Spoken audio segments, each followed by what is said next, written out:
Heiz Ki Masail Anisuba Tangka Lasing Natraga Fizet Namsinba Nupisingi Damakta Heiz Lakpa Amadi Laktaba Matam Ani Makta Lasing Nachingba Namsinba Yabra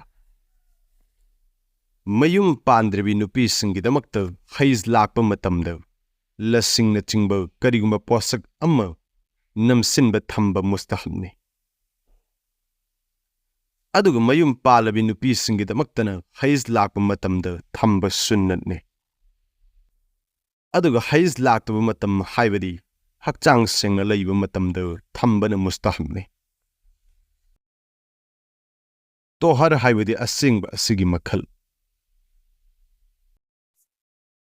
Asingbagi makhal kaya sui Asingba asigi makhal ani thoki Ahanbada Tohare tam haibadi mapung fana sengba Ani subada Tohare nakis haibadi mapung fana sengba oitaba Tohare tam mapung fana sengba haibadi kadaibu kawi Tohare tam mapung fana sengba haibadi numit taraga mangani natraga taraga mangani dagi henba adubuni Tohare nakis Mapung fana sengba oidaba haibadi kadaibu kawi Tohare nakis mapung fana sengdaba haibadi numit taraga mangani dagi watliba adubani Sariyat ki midyangda Heiz anigi marakta leiriba asengba adugi akaknaba matam ka leibra Heiz anigi marakta leiriba numit sing adugi akaknaba matamde yamdrabada numit taraga mangani ni Amasung yamlabada akaknaba matam ama fawba leite maram asina kanagumbi ama karigumba maram ama leibadagi adu laktrabadi laktriba tha adu fawba mahag hakchang sengbini haina khangani yamlabada Heiz anigi marakta asengbagi matam kayano khudam moina hairabada mathakta haizikrabaduni Heiz anigi marakta leiriba matam sing adugi yamlabda akaknaba numit masing ama fawba leite hek laktriba fawba nupi adu hakchang singna leiri haina logani hakchang singna leigidaba numit taramangani gi mamang ahing ahum nungthil amadi matung ahing ahum nungthil ahum lakpai kanagumbi ama ahing ahum nungthil ahum laklamlag lefkre adugi matungda numit taraga mangani fawba hakchang sengdana leiramlaga amuk matungda numit humni laklabadi hakchang sengdani mamangda numit humni laklamba amasung numit taraga mangani fawba hakchang sengloru matung humni laklibe animak punsillaga Heiz ki ni haina logari aduga Heiz ani asigi marakta hawkriba numit taraga mangani asina hakchang sengbagi matamni haina lowragani kanagumbi ama nongman traga nini laklamlaga marakta numit taraga mangani fawba hakchang sengloru matungda amuk nongman natraga nini fawba laklabadi karam tawgani hairiba numit sing asida lakribi adu numit humni dagi watna lakpana maramoiraga Heiz ki ni haibadi yararoi tawigummasung Istihaza A.S.W.gi ni haina lowragani maramasina nongmanini aduda thadurakiba namaz khudingmaki kaza tawragani Heiz lakpi nupisingi makhal Haiza kadaibu kawi amasung Haizagi makhal kaya thogi Heiz lakpi nupi adubu Haiza haina kawi amasung Haizagi makhal ani thogi ahanbada mubtadiya Ani subada muatada Mubtadiya amasung muatada kadaibu kawi Mapunsigi ahanba oina Heiz natraga nifaski laklibi nupi adubu mubtadiya ko amasung nupi ama balik fabaga ahanba Heiz lakpa khakta nattana Heiz amasung tuhar animaki natraga asigi manungdagi ama akaknaba oina Mahag masagi hanadagi Heiz lakpagi numit masing leikhrabi nupi adubu muatada haina kawi Kanagumbi ama numit taranidagi wana I laglabadi I adu lepkibaga iruze thoktuna mahak athu matamda nama songadra. Nupi ama numit taranidagi wana I laglaba natraga hanadagi mahak masagi hainabi numit masing laikraba. Matungda su hairiba hainabi numit masing adudagi su amuk wana laglabadi. Mahakkidamakta namaz adugi aroiba mustahab oiba matam phawba ngaiba wajibni I lakhigadra habigi wakal asi thambaga loinana. Khudam oina hairabada mahaki I lakpa adu S.A.W.gi matamda lepkhre. Adu oiba taragadi mahak S.A.W.gi aroiba mustahab oiba matam haibadi ahingi ahum suba saruk phawba thengkhraga gusal iruzaba wajibni. Nupi ama numit tarani fana I laklaba matung natraga muatada masagi hainabi numit masing adu fawba I laklamlaga lepkhrabasu hairiba makal anigi nupi asigidamakta namazgi mustahab oiba aroiba matam adu fawba ngaiba wajibla. Nupi ani haibadi numit tarani fawba natragana masagi hanadigi hainabi numit masing adu fawba mapung fana I laklamlaga lepkhiba oirabasu namazgi aroiba mustahab oiba matam adu fawba ngaiba mustahabni wajib natte. Kaanaba mustahab oiba matam adu hawkraba matungda iruzaduna namaz adu swangadabani. Sariyana piriba uzara sing adugi manungdagi uzar ama fawba leitana adokpa taragadi mahak achouba gunagar ama oigani. Sa namazgi aroiba mustahab oiba matam karam kan fawbana. Sa namazgi aroiba mustahab oiba matam asi ahingi ahum suba matam phawbani. Ahum suba matam asi lanthokkhibagasu ahing tangkhai phawba mabani asigi matungdagi makru oiraklagani.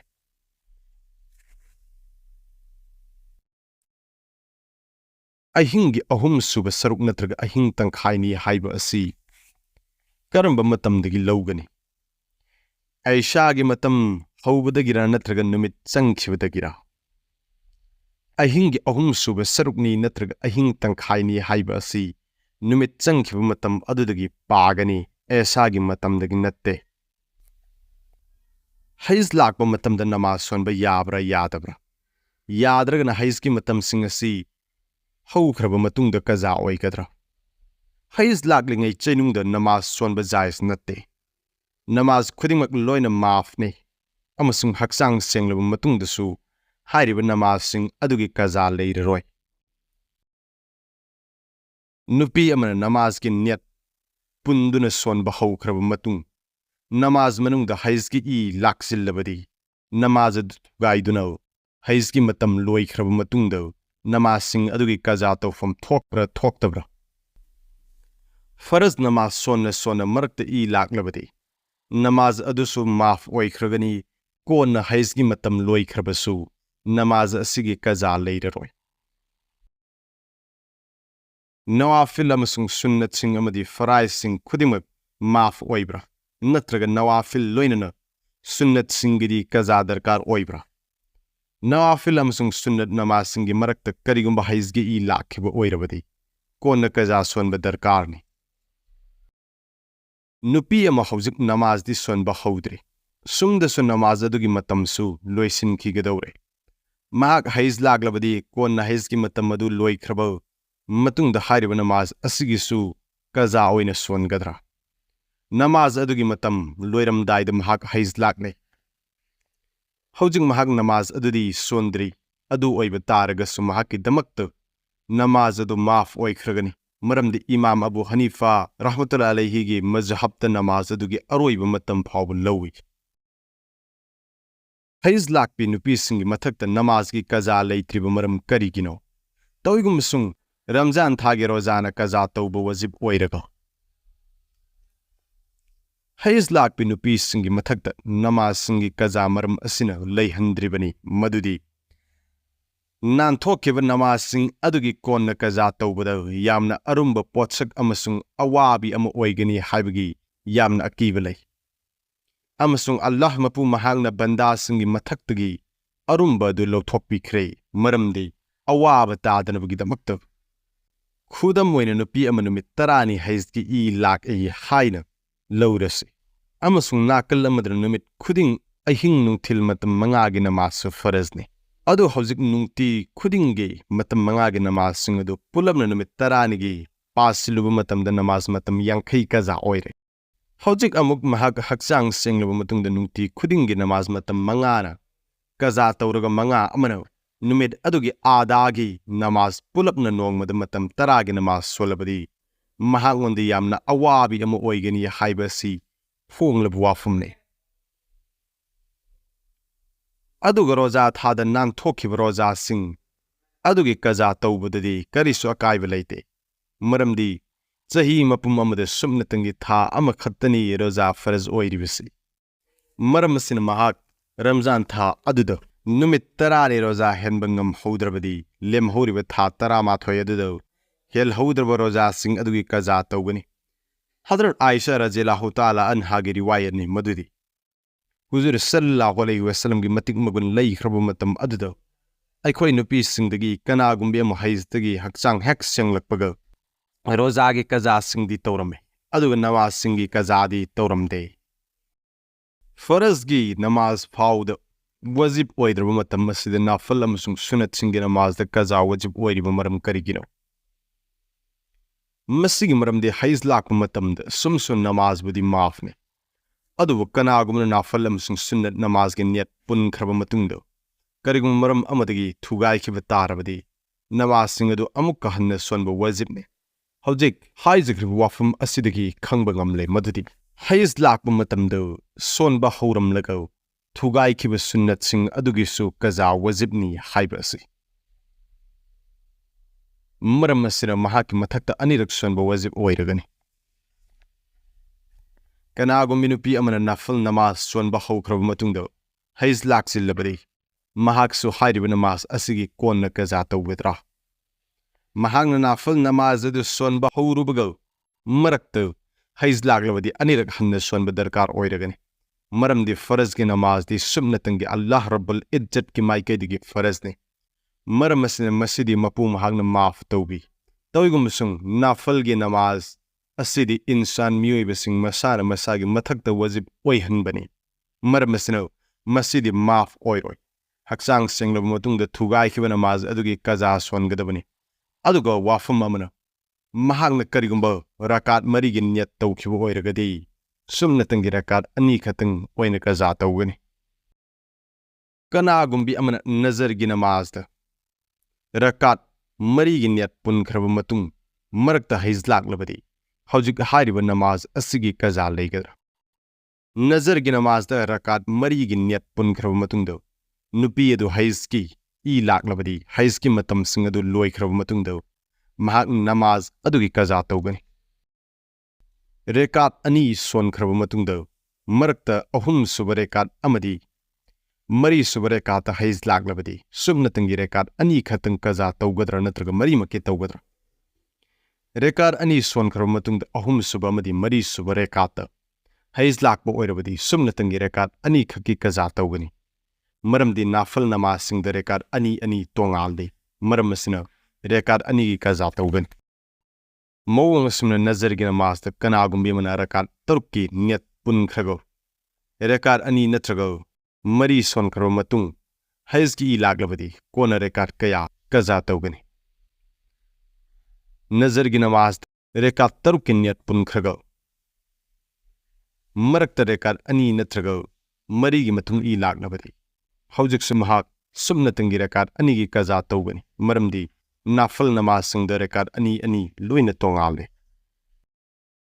nupi ama nongma natraga numit nini laklamlag lepkhrabadi mahak iruza tabida wuju khatang tawraga namaz songadra natraga iruza thokpa darkar oibra numit ama natraga ani laklamlag lepkhiba oirabadi mahaki mathakta iruza wajib natte wuju khatang tawraga namaz songani toygumsung namaz adugi aroibagi mustahab matam phawba ngaiba wajibni amukka hanna laklabadi haiba asigi wakhalda nupi ama numit ama natraga ꯑꯅꯤꯅꯤ E ꯂꯥꯛꯂꯝꯂꯒ ꯂꯦꯞꯈ꯭ꯔꯦ ꯃꯍꯥꯛꯅ ꯏꯔꯨꯖꯗꯕꯤꯗ ꯅꯃꯥꯖ ꯁꯣꯟꯕ ꯍꯧꯈ꯭ꯔꯦ ꯃꯔꯛꯇ ꯅꯨꯃꯤꯠ 15 ꯐꯥꯎꯕ ꯁꯨꯗ꯭ꯔꯤ ꯑꯃꯨꯛꯀ E ꯂꯥꯛꯁꯤꯜꯂꯛꯂꯦ ꯑꯗꯨ ꯑꯣꯏꯕ ꯇꯥꯔꯒꯗꯤ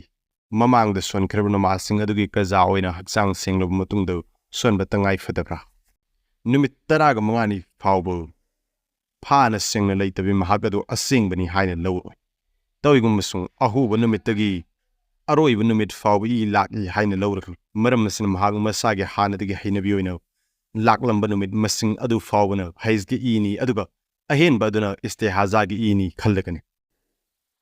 ꯍꯧꯖꯤꯛ ꯃꯍꯥꯛꯀꯤ ꯍꯥꯟꯅꯗꯒꯤ ꯂꯥꯛꯄ ꯆꯥꯡꯒꯤ ꯃꯇꯨꯡ ꯏꯟꯅ ꯅꯨꯃꯤꯠꯁꯤꯡ ꯑꯗꯨ ꯐꯥꯎꯕ ꯁꯨꯅ ꯂꯥꯛꯈ꯭ꯔꯕꯒꯤ ꯃꯇꯨꯡꯗ ꯏꯔꯨꯖꯕ ꯑꯣꯏꯔꯝꯂꯒꯗꯤ ꯂꯦꯝꯍꯧꯔꯤꯕ ꯅꯨꯃꯤꯠꯁꯤꯡꯗ ꯁꯣꯟꯈꯤꯕ ꯅꯃꯥꯖꯁꯤꯡ ꯑꯗꯨ ꯑꯣꯏꯈ꯭ꯔꯒꯅꯤ ꯑꯗꯨꯕꯨ ꯍꯩꯖꯀꯤ ꯃꯇꯝꯁꯤꯡꯗ ꯍꯧꯈ꯭ꯔꯤꯕ ꯅꯃꯥꯖꯁꯤꯡ ꯑꯗꯨꯒꯤꯗꯤ ꯀꯖꯥ ꯇꯧꯔꯣꯏ ꯃꯔꯝꯗꯤ ꯃꯥꯐꯅꯤ ꯀꯔꯤꯒꯨꯝꯕ ꯃꯍꯥꯛꯀꯤ ꯍꯩꯅꯕꯤ ꯅꯨꯃꯤꯠ ꯃꯁꯤꯡ ꯑꯗꯨ ꯂꯣꯏꯅ ꯍꯧꯈ꯭ꯔꯕ ꯃꯇꯨꯡꯁꯨ ꯒꯨꯁꯜ ꯇꯧꯈꯤꯗꯕ ꯇꯥꯔꯒꯗꯤ ꯃꯍꯥꯛ ꯍꯩꯅꯕꯤꯒꯤ ꯃꯇꯨꯡ ꯏꯟꯅ ꯏ ꯂꯥꯛꯈꯤꯕ ꯅꯨꯃꯤꯠ ꯃꯁꯤꯡꯁꯤꯡ ꯑꯗꯨ ꯈꯥꯏꯗꯣꯛꯂꯒ ꯂꯦꯝꯍꯧꯔꯤꯕ ꯅꯨꯃꯤꯠꯁꯤꯡ ꯑꯗꯨꯗ ꯁꯣꯟꯈꯤꯗꯕ ꯅꯃꯥꯖꯁꯤꯡꯒꯤ ꯀꯖꯥ ꯇꯧꯒꯅꯤ ꯅꯨꯄꯤ ꯑꯃ ꯅꯨꯃꯤꯠ ꯅꯤꯅꯤ ꯏ ꯂꯥꯛꯂꯝꯂꯒ ꯂꯦꯞꯈ꯭ꯔꯦ ꯃꯍꯥꯛꯅ ꯃꯁꯤꯗꯤ ꯏꯁꯇꯤꯍꯥꯖꯥꯒꯤ ꯏꯅꯤ ꯈꯟꯗꯨꯅ ꯏꯔꯨꯖꯗꯕꯤꯗ ꯁꯨꯝꯅꯇꯪꯒꯤ ꯆꯥꯝꯊꯣꯛꯂꯒ ꯅꯃꯥꯖ ꯁꯣꯟꯕ ꯍꯧꯈ꯭ꯔꯦ ꯃꯔꯛꯇ ꯅꯨꯃꯤꯠ 14 ꯐꯥꯎꯕꯗꯪ ꯁꯨꯔꯤ ꯑꯃꯨꯛ ꯏ ꯂꯥꯛꯂꯦ ꯁꯨꯝꯗꯁꯨ ꯅꯨꯄꯤ ꯑꯁꯤ ꯃꯍꯥꯛꯀꯤ ꯃꯄꯨꯟꯁꯤꯗ ꯏ ꯂꯥꯛꯄꯒꯤ ꯑꯀꯛꯅꯕꯤ ꯅꯨꯃꯤꯠ ꯃꯁꯤꯡꯁꯨ ꯑꯃ ꯐꯥꯎꯕ ꯂꯩꯇ꯭ꯔꯤ ꯑꯍꯥꯟꯕ ꯏ ꯂꯥꯛꯄ ꯍꯧꯕꯇ ꯉꯥꯏꯔꯤꯕꯅꯤ ꯍꯧꯖꯤꯛ ꯃꯍꯥꯛꯀꯤ ꯃꯇꯥꯡꯗ ꯀꯔꯤ ꯍꯨꯀꯨꯝꯅꯣ ꯍꯥꯏꯔꯤꯕ ꯅꯨꯃꯤꯠꯁꯤꯡꯒꯤ ꯃꯅꯨꯡꯗꯒꯤ 10 ꯐꯥꯎꯕꯗꯤ ꯍꯩꯖꯒꯤ ꯏꯅꯤ ꯑꯗꯨꯒ 12ꯗꯒꯤ ꯑꯍꯦꯟꯕ ꯑꯗꯨꯅ ꯏꯁꯇꯤꯍꯥꯖꯥꯅꯤ ꯍꯥꯏꯕꯗꯤ ꯑꯅꯥꯕꯒꯤ ꯏꯅꯤ ꯍꯥꯏꯅ ꯂꯧꯔꯒꯅꯤ ꯃꯔꯝ ꯑꯁꯤꯅ ꯃꯍꯥꯛꯅ ꯀꯔꯤꯒꯨꯝꯕ ꯅꯨꯃꯤꯠ 10 ꯑꯁꯤꯒꯤ ꯃꯇꯨꯡꯗ ꯒꯨꯁꯜ ꯇꯧꯈꯤꯕ ꯑꯣꯏꯔꯒꯗꯤ ꯒꯨꯁꯜꯒꯤ ꯃꯇꯨꯡꯗ ꯍꯧꯈ꯭ꯔꯤꯕ ꯅꯨꯃꯤꯠꯁꯤꯡ ꯑꯗꯨꯗ ꯁꯣꯟꯈꯤꯕ ꯅꯃꯥꯖꯁꯤꯡ ꯑꯗꯨ ꯑꯣꯏꯈ꯭ꯔꯒꯅꯤ